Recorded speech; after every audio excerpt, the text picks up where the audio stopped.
মদন এক অটো চালক ছিল এবং সে এই কাজ করেই নিজের জীবিকা নির্বাহ করত। একদিন সে অটো নিয়ে কোথাও যাচ্ছিল, হঠাৎ ট্রাফিক পুলিশ থেকে থামিয়ে দিল। বলল, তুমি ট্রাফিক নিয়ম ভেঙেছ, তোমাকে জরিমানা দিতে হবে। মদন অবাক হয়ে জিজ্ঞাসা করল, আমি কোন নিয়ম ভেঙেছি? পুলিশ কর্মীরা উত্তর দিল, হয় জরিমানা দাও, নয়তো আমাদের সাথে থানায় চলো। থানার নাম শুনে মদনের মনে আশার আলো দেখা গেল। সে বলল, আমি জরিমানা দেব না, আমাকে থানায় নিয়ে চলো। তার স্ত্রী কবিতার 2 দিন আগেই সেই থানায় পোস্টিং হয়েছিল। মদন অটো চালিয়েই তার স্ত্রীকে পড়িয়েছিল, তাকে এই যোগ্য করে তুলেছিল যে সে ইন্সপেক্টর হতে পারছিল। তার বিশ্বাস ছিল যে কবিতা তাকে সাহায্য করবে এবং পুলিশ কর্মীদের জিজ্ঞাসা করবে যে সে কোন নিয়ম ভেঙেছে। থানায় পৌঁছে মদনকে একটি চেয়ারে বসানো হলো। সেই সময় ইন্সপেক্টর কবিতা ফোনে কাউকে বকাবকি করছিল। আমার নামের ভুল ব্যবহার করো না, আমি পরিশ্রম করে এই পদ পেয়েছি, ভবিষ্যতে আমার কাছ থেকে এমন আশা রেখো না। এরপরে সে বাইরে এসে সিপাহীকে জিজ্ঞাসা করল, একে কেন ধরেছ? সিপাহী উত্তর দিল, এ ট্রাফিক নিয়ম ভেঙেছে এবং জরিমানা দিতে অস্বীকার করছে। মদন আশার দৃষ্টিতে কবিতার দিকে তাকালো, কিন্তু কবিতা কঠোর স্বরে বলল, যদি এ জরিমানা না দেয় তাহলে এর অটো বাজেয়াপ্ত করো এবং একে এখান থেকে তাড়িয়ে দাও। মদন এটা শুনে হতবাক হয়ে গেল। যে অটো চালিয়ে সে কবিতাকে পড়িয়েছিল এবং ইন্সপেক্টর বানিয়েছিল, আজ সেই অটোই তার রুজি রোজগার কেড়ে নিচ্ছে। কবিতা হাবিলদারকে বলল, একে এখান থেকে বের করে দাও এবং অটো বাজেয়াপ্ত করো। যদি এর অটো দরকার হয় তাহলে কাল কোর্ট থেকে ছাড়িয়ে নেবে। মদনের চোখে জল ছিল। সে হতাশ হয়ে ভারাক্রান্ত মনে বাড়ির দিকে চলে গেল। বাড়িতে পৌঁছে মদন তার বৃদ্ধ মাকে সব কথা বলল। মা, কবিতা এত বদলে গেছে যে সে আমাকে চিনতেও অস্বীকার করল। আমার অটোও বাজেয়াপ্ত করেছে, যে অটো চালিয়ে আমি তাকে ইন্সপেক্টর বানিয়েছিলাম। মা দুঃখিত হয়ে বলল, বেটা, তোমার মনে আছে বিয়ের কিছুদিন পরেই কবিতা বলেছিল যে সে পড়তে চায় এবং আমাদের তার খরচ বহন করতে হবে। তখন সে আমাদের জোর করেছিল এবং আমরা অনেক কষ্ট করে তাকে পড়িয়েছিলাম, কিন্তু আজ সে আমাদের ভুলে গেছে। মদনের 6 বছরের ছেলে তার দাদির সাথে বেশি সময় কাটাতো, কারণ তার মা সবসময় কাজে ব্যস্ত থাকত। সে তার মায়ের থেকে দূরেই থাকত এবং প্রায়ই দাদির সাথে খেলত ও তাদের সাথেই ঘুমতো। কবিতা সরকারি কোয়ার্টার পেয়েছিল, তাই সে সেখানেই থাকত এবং বাড়িতে কম আসত। পরের দিন কবিতা অপেক্ষা করছিল যে মদন আসবে এবং অটো ছাড়ানোর জন্য কোর্টের কাগজ নিয়ে আসবে, কিন্তু মদন এলো না। কবিতা রেগে গিয়ে সোজা তার স্বামী মদনের বাড়িতে গেল। সেখানে সে দেখল মদন তার মায়ের চুলে তেল মালিশ করছে এবং ছেলে পাশে খেলা করছে। কারোরই বাচ্চার দিকে কোনো মনোযোগ ছিল না, কিন্তু বাচ্চাটি খুশি ছিল এবং মজা করে খেলছিল। কবিতা রেগে গিয়ে বলল, তুমি এখানে আরামে বসে আছো আর অটোও ছাড়াতে আসোনি? মদন কিছুই বলল না, শুধু চুপচাপ বসে রইল। তার চোখে এক অদ্ভুত বিষণ্ণতা ছিল, যেন সে সবকিছু হারিয়ে ফেলেছে। কবিতা তার স্বামী এবং শাশুড়ির ওপর রাগ করতে শুরু করল এবং বলল, তোমরা কি বাচ্চা সামলাতেও পারো না? এভাবে কি বাচ্চা সামলায়? যদি এর কিছু হয়ে যেত তাহলে কে দায়ী হতো? মদন কবিতার দিকে তাকালো এবং শান্ত স্বরে বলল, তুমি কি বলছো? বাচ্চা সামলাতে পারো না? জন্ম থেকে এখন পর্যন্ত মাই ওকে লালন পালন করেছে, তিনি ভালো করেই জানেন কিভাবে বাচ্চার যত্ন নিতে হয়। তুমি এই বিষয়ে কিছু না বললে ভালো হবে। মদনের কথা শুনে কবিতা রাগে ফেটে পড়ল এবং বলল, তুমি অটো নিতে আসোনি কেন? আমি সব ব্যবস্থা করে রেখেছিলাম, তবুও তুমি সময় মতো সেখানে পৌঁছাওনি। মদন একটি দীর্ঘশ্বাস ফেলে বলল, যদি তোমার এতই চিন্তা ছিল তাহলে সেদিন থানাতেই বলে দিতে যে আমার অটো যেন বাজেয়াপ্ত না করা হয়। তুমি তো একজন বড় অফিসার, আসল সত্যিটা জানতে পারতে। কিন্তু হয়তো তোমার মনে হয়েছিল যে আমি তোমার ইউনিফর্মের সুযোগ নিতে চাইছি, অথচ আমি কোনো ভুল করিনি। কবিতা চিৎকার করে বলল, তোমরা মূর্খ লোকেরা কি জানো যে দায়িত্ব কিভাবে পালন করতে হয়? তোমরা একটি বাচ্চারও ঠিকমতো যত্ন নিতে পারো না। এই বলে সে তার ছেলের হাত ধরল এবং তাকে ঘরে নিয়ে গেল। সেখানে সে ছেলের সমস্ত কাপড় এবং জিনিসপত্র প্যাক করল এবং রাগে বলল, আমি তোমার মতো একজন মূর্খ মানুষের সাথে থাকতে চাই না। আমি আর কতদিন তোমাদের বকবকানি শুনব? মদন শান্ত স্বরে বলল, যদি তোমার এটাই ঠিক মনে হয় তাহলে তাই করো। কিন্তু তাদের 6 বছরের ছেলেটি কাঁদতে শুরু করল এবং দাদির দিকে ইশারা করে বলল, আমি মায়ের সাথে যাব না, আমি বাবা আর দাদির সাথেই থাকব। বাচ্চার কথা শুনেও কবিতা থামল না। সে ছেলের হাত টেনে ধরল এবং তাকে জোর করে তার সরকারি কোয়ার্টারে নিয়ে গেল। যখন এই কথা কবিতার বাবা মা জানতে পারলেন, তখন তারা তাকে খুব বকাবকি করলেন। কিন্তু কবিতা তার ইউনিফর্মের অহংকারে ছিল এবং বলল, আমার কারো সাথে কোনো সম্পর্ক নেই। তার এই কথায় তার বাবা মা খুব দুঃখ পেলেন এবং তার সাথে কথা বলা বন্ধ করে দিলেন। তার ভাইও তাকে বোঝানোর চেষ্টা করত, কিন্তু সে তাকেও খারাপ কথা বলতো। ধীরে ধীরে কবিতা সবার থেকে দূরে চলে গেল। কবিতা তার ছেলের দেখাশোনার জন্য একজন পরিচারিকা রেখেছিল। একদিন দুপুরে পরিচারিকাটি বাচ্চাকে নিয়ে বাজারে গেল। সেই সময়ে মদনের মাও সেখানে কিছু কেনাকাটা করতে এসেছিলেন। যখন বাচ্চাটি তার দাদিকে দেখল, সে দৌড়ে তার কাছে গেল এবং তাকে জড়িয়ে ধরল। তার চোখে জল ছিল। সে কাঁদতে কাঁদতে বলল, দাদি, আমি তোমার সাথে থাকতে চাই। আমি মায়ের কাছে যাব না। মা তো একজন খারাপ আঙ্কেলের সাথে থাকে এবং তারা দুজনেই আমাকে মারধর করে। দাদি ঘাবড়ে গেলেন এবং বললেন, বেটা, তুমি কি বলছো?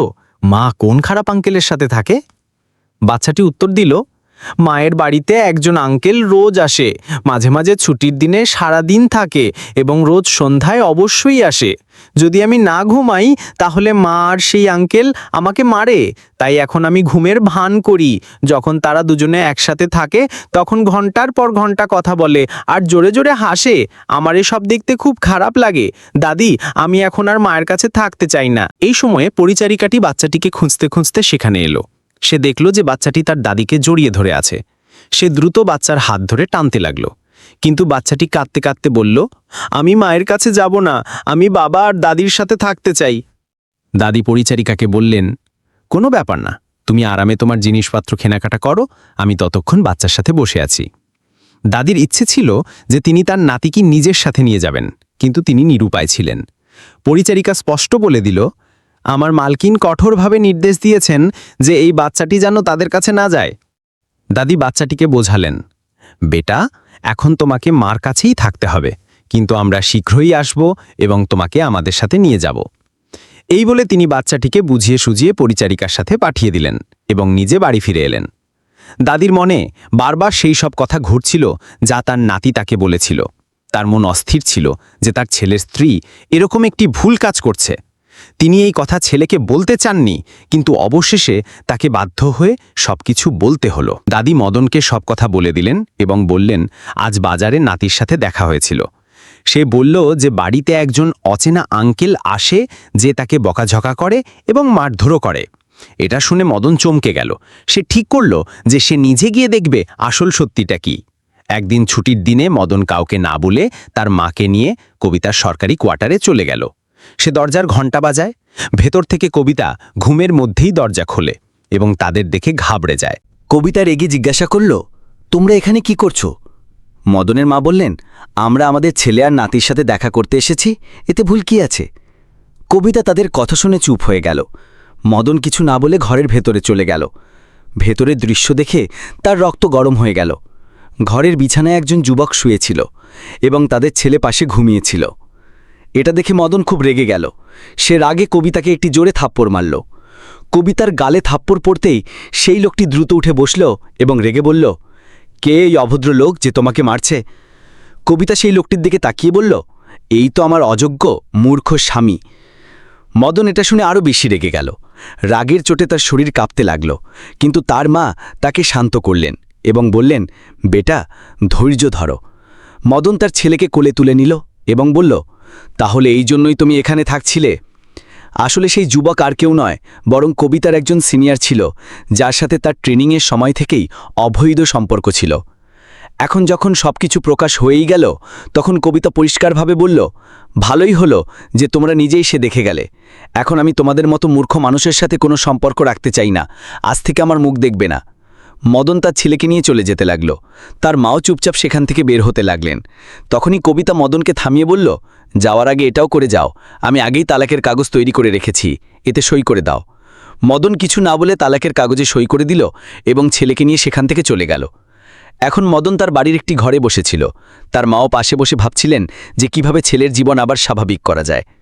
তখনই মদনের মা একটি পুরনো সিন্দুক খুললেন এবং তাতে কিছু খুঁজতে লাগলেন।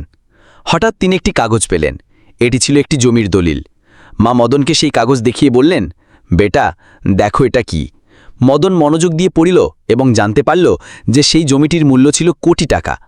এরপরে মদন সেই জমিটি বিক্রি করে দিল এবং কোটি টাকা পেল। এখন তাদের কাছে টাকা এসে গিয়েছিল। তারা একটি সুন্দর বাড়ি তৈরি করল। মদন পড়াশোনায় খুব ভালো ছিল, কিন্তু তার স্ত্রীর পড়াশোনার জন্য সে নিজের পড়াশোনা ছেড়ে দিয়েছিল। এখন সে সিদ্ধান্ত নিল যে সে নিজের পড়াশোনা আবার শুরু করবে এবং একটি ভালো জায়গায় পৌঁছাবে। এরপর মদন আবার পড়াশোনা শুরু করল এবং তার ভবিষ্যৎকে একটি নতুন দিক দেওয়ার প্রতিজ্ঞা করল।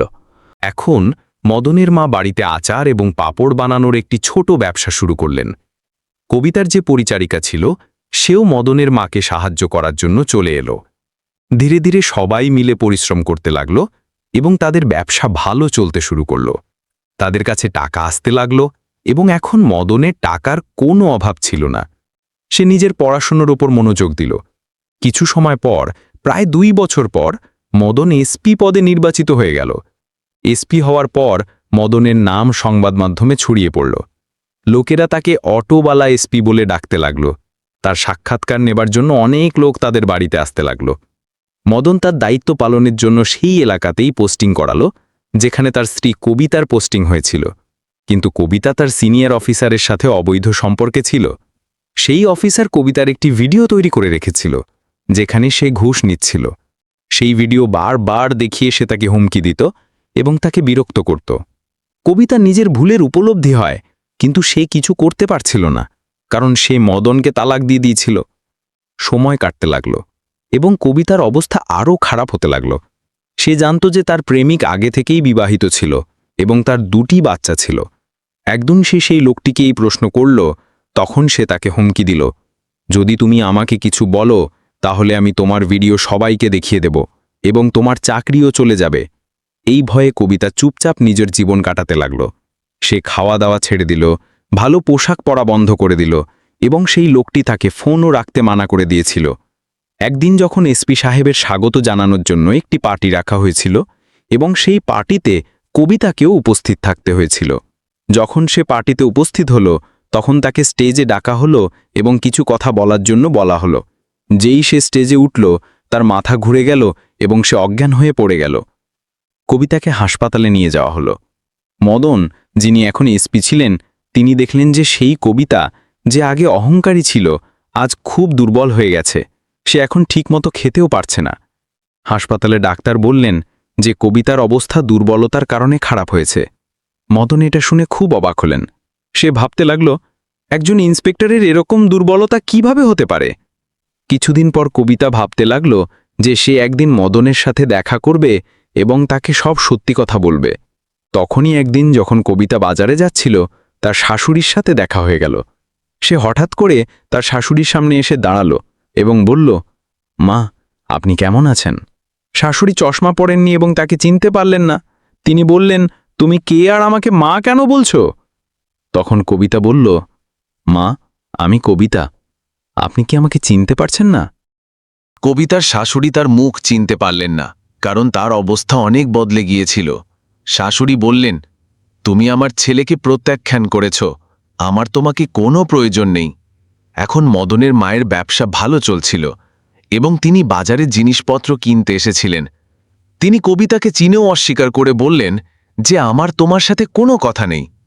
কবিতা অনুনয় করে বলল, মা, আমাকে ক্ষমা করে দিন, আমার খুব বড় ভুল হয়ে গিয়েছিল। দয়া করে মদনকে বলুন আমাকে ক্ষমা করে দিতে এবং আমাকে গ্রহণ করতে। এরপর কবিতার শাশুড়ি বললেন, বেটি, তুমি যা করেছ তার ফল তোমাকে ভোগ করতে হবে। এই বলে তিনি তাকে সরিয়ে দিয়ে নিজের কাজে লেগে গেলেন। কিছুদিন পর কবিতা খুব দুঃখিত হয়ে গেল। সে একদিন সেই লোকটির কাছে গেল যার কারণে সে ফেঁসে গিয়েছিল এবং বলল, তুমি এই ভিডিও ভাইরাল করে দাও বা আমার জীবন নিয়ে নাও, আমি আর তোমার কাছে থাকতে পারি না। এই বলে সে সেখান থেকে পালিয়ে মদনের বাড়িতে চলে এলো এবং দরজায় কড়া নাড়ল। যখন মদন দরজা খুলল তখন সে দেখল যে কবিতা খুব খারাপ অবস্থায় দাঁড়িয়ে আছে। সে জিজ্ঞাসা করল, কে আপনি? কি চাই? কবিতা বলল, মদন, আমি তোমার স্ত্রী এবং এই বাচ্চাটি আমার কাছে আছে। মদন বলল, আমি আগেই তোমাকে তালাক দিয়ে দিয়েছি এবং হ্যাঁ, এই বাচ্চাটি এখন আমার কাছে থাকবে এবং এখন আমার তোমার সাথে কোনো সম্পর্ক নেই। যদি তুমি আজ থেকে এখানে আসো তাহলে আমি তোমার সাথে খারাপ ব্যবহার করব। মদন এই কথা বলে দরজা বন্ধ করে দিল। কবিতার চোখ থেকে জল পড়ছিল এবং সে জোরে জোরে কাঁদতে লাগল। মদনের মা এসব শুনছিলেন, কিন্তু তিনি কিছু বললেন না, কারণ তিনি এটা আগের থেকেই জানতেন যে কবিতা মদনের সাথে খুব ভুল করেছে। কবিতা বাইরে যেতে লাগল, তখনই সে জানতে পারল যে সেই লোকটি যে ভিডিও তৈরি করেছিল তা ভাইরাল হয়ে গেছে। এর কারণে তার চাকরিও চলে গিয়েছিল। এখন সে খুব চিন্তিত হয়ে পড়ল এবং তার ভাইকে ফোন করল। কিন্তু তার ভাইও তাকে ঘৃণা করত, কারণ কবিতার কারণেই তার বাবা মায়ের মৃত্যু হয়েছিল এবং তার ভাই এই সিদ্ধান্ত নিয়েছিল যে সে এখন তার বোনের সাথে কোনো সম্পর্ক রাখবে না। এখন তার ভাইও তাকে সাহায্য করল না।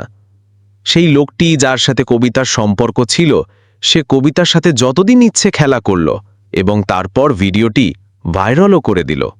এখন কবিতার চাকরিও চলে গিয়েছিল এবং সে পাগলদের মতো এদিক ওদিক ঘুরতে লাগল। কিছুদিন পর তার এতটা শরীর খারাপ হয়ে গেল যে একদিন তার মৃত্যু হয়ে গেল। বন্ধুরা, এই গল্পটি আমাদের এটা শেখায় যে ভুল সম্পর্ক এবং ভুল সিদ্ধান্ত মানুষের জীবন নষ্ট করে দিতে পারে। যদি কবিতা অবৈধ প্রেম সম্পর্ক না রাখত, তাহলে তার জীবন অন্যরকম হতো। আপনারা কি ভাবছেন কবিতা এবং মদন সম্পর্কে? আপনাদের মতামত কমেন্ট বক্সে লিখুন এবং অন্যদের সাথেও শেয়ার করুন। এই গল্পগুলোর উদ্দেশ্য শুধু সবাইকে শিক্ষা দেওয়া, যাতে আমরা আমাদের জীবনে সঠিক সিদ্ধান্ত নিতে পারি। আমরা ভবিষ্যতেও এই ধরনের গল্প আনতে থাকব।